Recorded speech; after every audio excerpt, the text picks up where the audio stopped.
Hello and welcome back to the channel, and today you find me out exploring an abandoned village by the sea. Over in the distance we've got New Haven Fort. If we turn around and have a look in that direction, we've got the coastal town of Seaford, and this is located in the Seaford Cove. So let's head on down and have an explore. So this is the forgotten village of Tide Mills. And basically in this area, down in that direction, we had this large mill, and this mill was a granary. So basically it was using the power of the sea and an actual windmill as well. And that was basically being used to process grains locally. So we've got some old paintings and one old photograph as well, what it used to look like.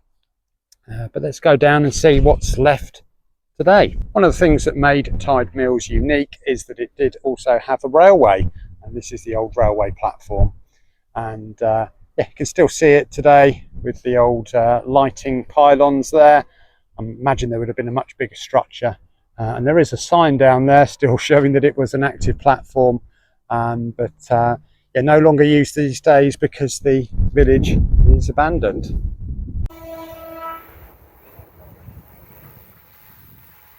So here we've got what's left of the station master's cottage.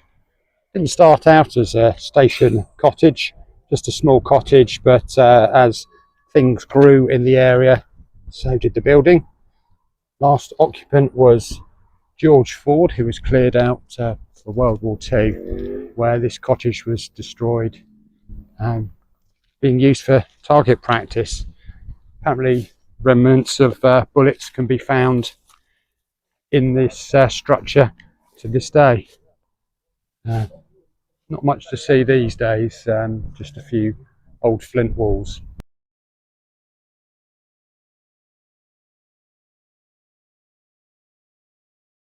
So another information board here showing our location here. So basically there was a wall that went down, and on either side of the wall was a couple of cottages. So one of the reasons that the whole village got removed, essentially abandoned, was the fact that it didn't have any sewage available. They were using basically a pit, but not sure whether you can still see that. It's so overgrown. I'll have a little venture around, see if we can see any of the remains. It says we should be able to see the front porch, but like I said, it's probably under all of these bushes. So I've ventured into what was the remains of the cottages, but there is nothing to see. There's just so much overgrowth of plants. I'm probably going to suspect that some of the outbuildings were at the back here rather than at the front of the house, but that's where all of the brambles have taken over.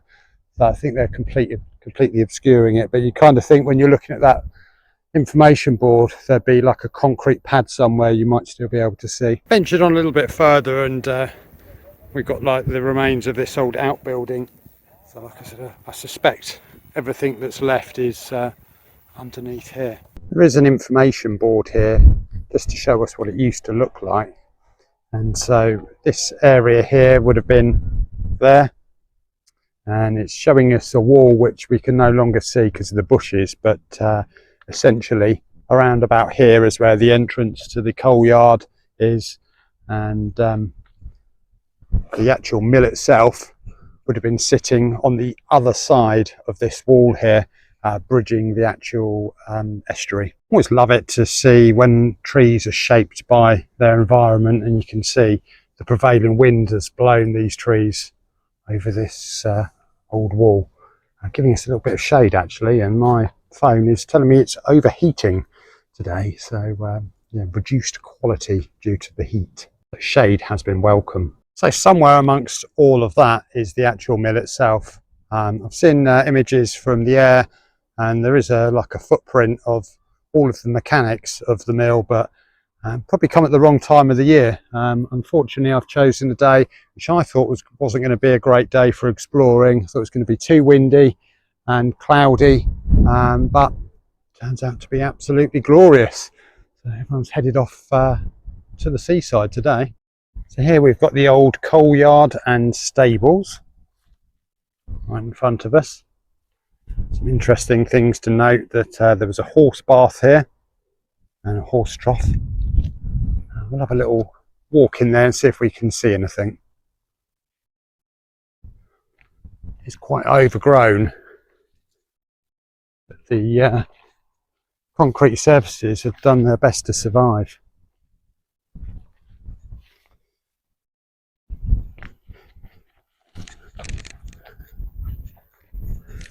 You've got a little door out to the slipway here. This little window's curious, isn't it? I'm guessing this is probably used basically so that whoever would have sat in this location could look out to see if there's some boats coming up to dock.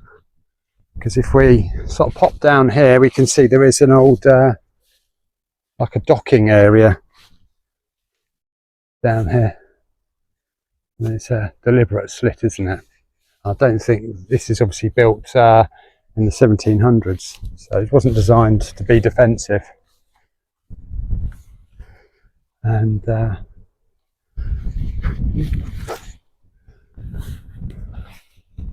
guessing this is where the coal would have been loaded up from. Looks like an entrance, doesn't it?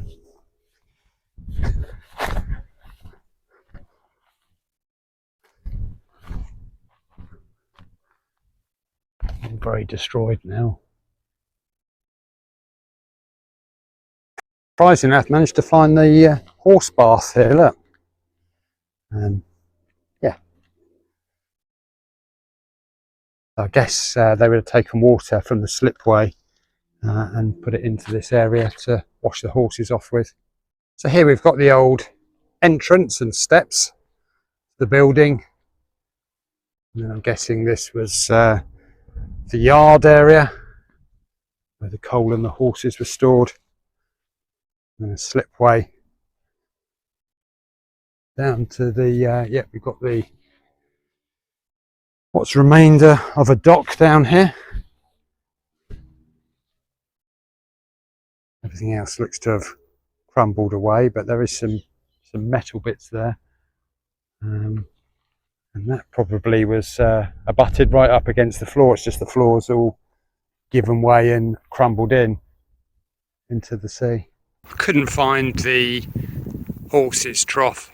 I'm guessing it's located in that corner under all these brambles. We can see here that these are the openings to go to the sluice pool. The one in the centre is the only one currently letting the tide in and out, but I guess when the mill was in action, all three of these would have been doing the work. So this board here gives us a little overview. We can see this was created in 1761 and end of use 1940. I'll just pause the screen there if you want to have a look at some of the history in between. We can see here the buildings would have been coated or rendered with this concrete because the coast is very harsh on building, and so you do have to protect them with some kind of rendering.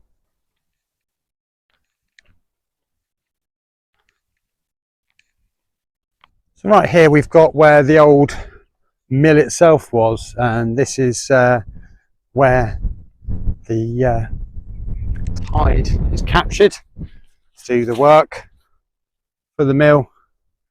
This is the old sluice pool. Over in the distance we've got the hospital that was built up on the shoreline, 1924. And this is where the sea comes in from the port of Newhaven. So this is the pool for sluice pool, and down there you can see that's the old sluice gate for this side. So the principle of the mill is that this pool fills up when the tide comes in, and then when the tide goes out, the water's got to go out through this little outlet here, spinning the wheel and going back out to sea. So the village and the mill of Tide Mills is over here, but behind me we have got the old hospital, which was built in 1924, and it was built to provide a place for boys with physical disabilities. So this is what remains of it. Would have been a fairly noisy place, I guess, to be, because look, got the railway running right the way across it. And I'm guessing that these platforms here were built at the right level so that they could board. Maybe because it was for disabled children, maybe that was so that they could provide wheelchair access to them. These were wooden structures that were built on here, but I guess on a rainy day it might not be so nice, but on a sunny day, fantastic place to be staying. And there's pictures of the boys sleeping outside here as well, so they just wheel the beds outside, the iron beds. There might be a picture of them located here on this patio area. This is the old wall here. Try and keep you away from the sea defences. This is Seaford Bay, so we've got New Haven down there, and then this goes along, and I think it's Bridgetown or Bridgetown is over there, and then just before the cliffs we've got Seaford, and this is a little cove essentially. So basically the sea will move all of the shingle all the way along the beach and push it down that way, and just below the cliffs there's a little arm that sticks out, and that's to stop the shingle from pushing too far away. But probably in a few months' time you'll see them coming down with the diggers, all pushing it back this way.